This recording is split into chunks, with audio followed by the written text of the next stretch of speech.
In this video, I'm gonna show you guys how to connect the AWS PostgreSQL to your Django project.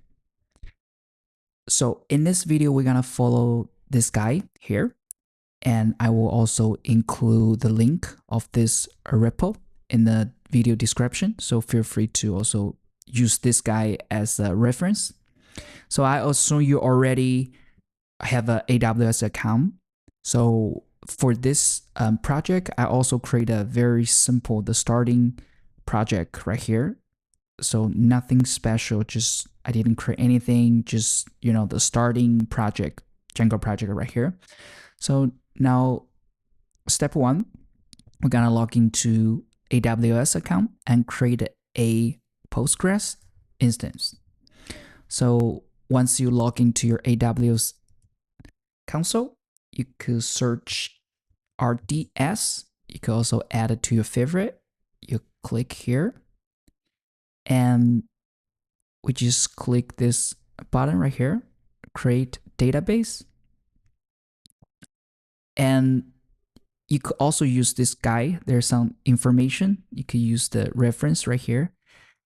And remember, there's certain informations you need to write it down right here. So like your database name, your master name, password, and your endpoint. So along the process, I will write it down the thing as we create this instance. Just follow me, okay? So we're gonna choose the standard create and PostgreSQL. And for the template, we're gonna choose free tier. And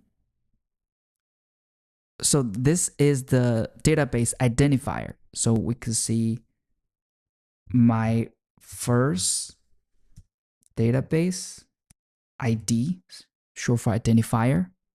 And we don't need to write it down this is just for the reference for us on AWS. And for the master name, we're gonna write it down. So let's say my master login name. Okay. My master name, how about that? And sorry about that. Then we're gonna save this. Okay, my master name right here.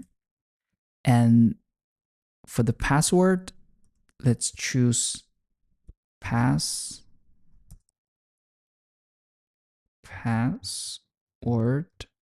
1 2 3 4. Password 1 2 3 4.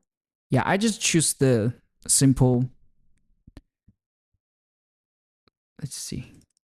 Also write it down. Password 1 2 3 4. That will be my password. You can also choose this auto generate password. So AWS will generate a random password for you. But just keep this demonstration simple. So I create a very simple password. Make sure to write it down, okay? And looking good. We leave everything as default. Keep going down here.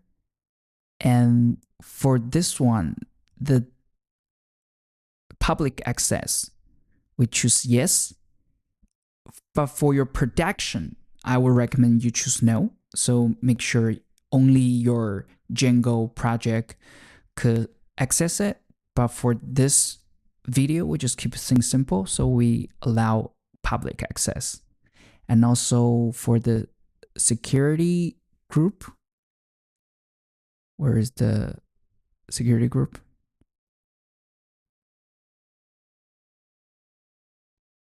Let's choose the default one. Yes. Okay, here. Security group. Looking good. Yeah, we see that. Pretty nice. And next. Looking good. We leave as default. Then we go down here. And this is very important in this section, additional configuration. So here, initial database name, there is the name. So we say my Django PostgreSQL here, and also you make sure to write down this name right here.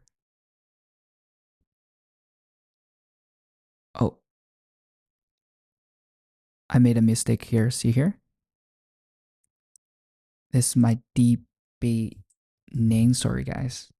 This is a name, and this is the master name.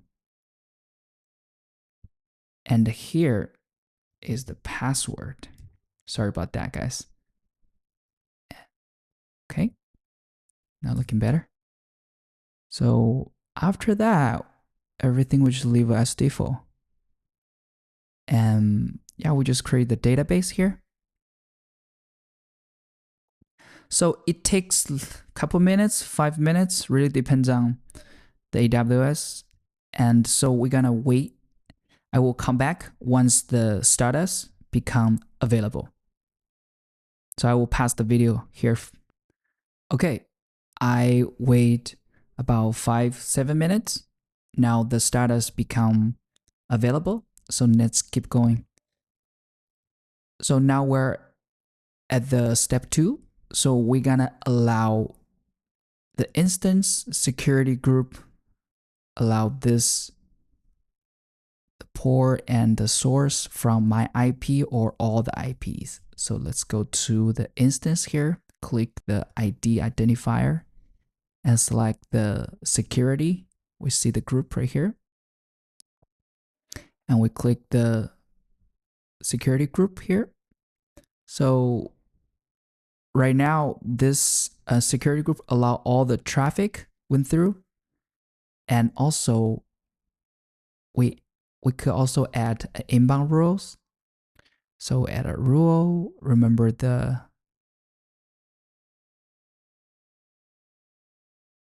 PostgreSQL here, and we allow all the IP4, and also see here, and that should work.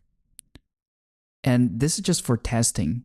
You could also choose like my IP if for more secure, but for this just testing, so we just add it like this. So double check, looking good. So now we're pretty much done with the AWS part. So now let's go to our, like this, easier. So now let's go to our Django. Let's stop the server first.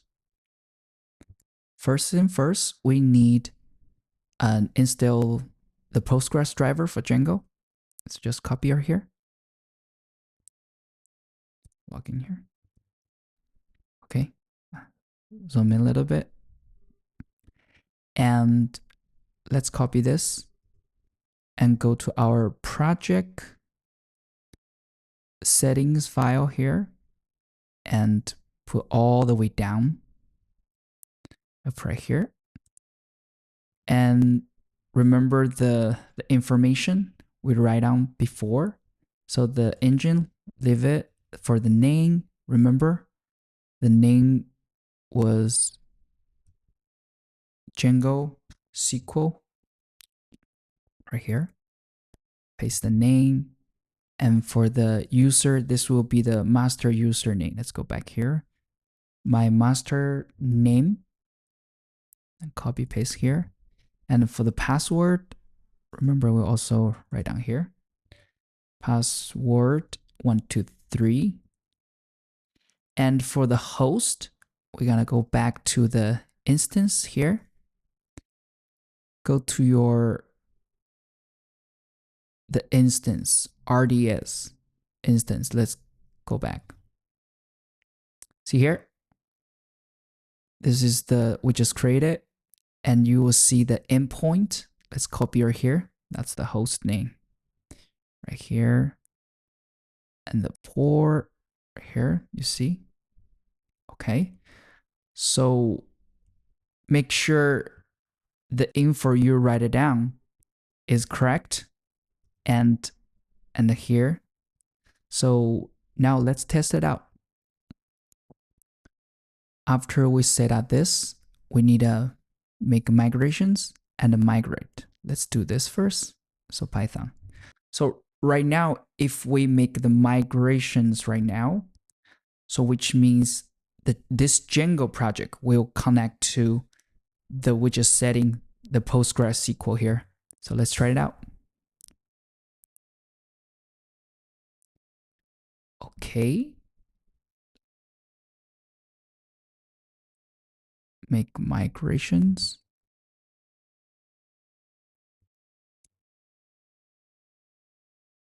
Okay. See here? It worked. So right now we're not using this default database by Django. We could delete it. I'm still working here. You see here? Let's do it again. Migrate again. Yeah, it's working. So after we connecting to the Postgres database, now let's create a super user. Create super user, and let's keep it as CJ. Okay, looking good. And I will choose some simple password here as well. Okay, so let's run the server. Let's see, let's test it out if it's working. Okay. Okay, let's go to our admin. Type the name. We're logging here. Yeah. See here? We just created. And this database, it's where we connect to, it's an AWS Postgres. It is not the local one, because see here? We could delete this again. There's nothing gonna happen. See here? And let's see what's on the, yeah, option for better security. You could also create a environment file and put all the sensitive data information in that environment file. And before we end this video, there's a quick note for you guys, is that for some reason you just didn't write or don't know what's those information, this all the crucial information of your database, you could go to your instance, go to the configuration. Here is your database name. Yeah, the master username and also your database name, the password. I hope you really write down the password. And for the host endpoint will be this one. Yeah. So yeah, that's all will be this video, and hope that help you guys. And if you have any question, just leave a question in the comment section.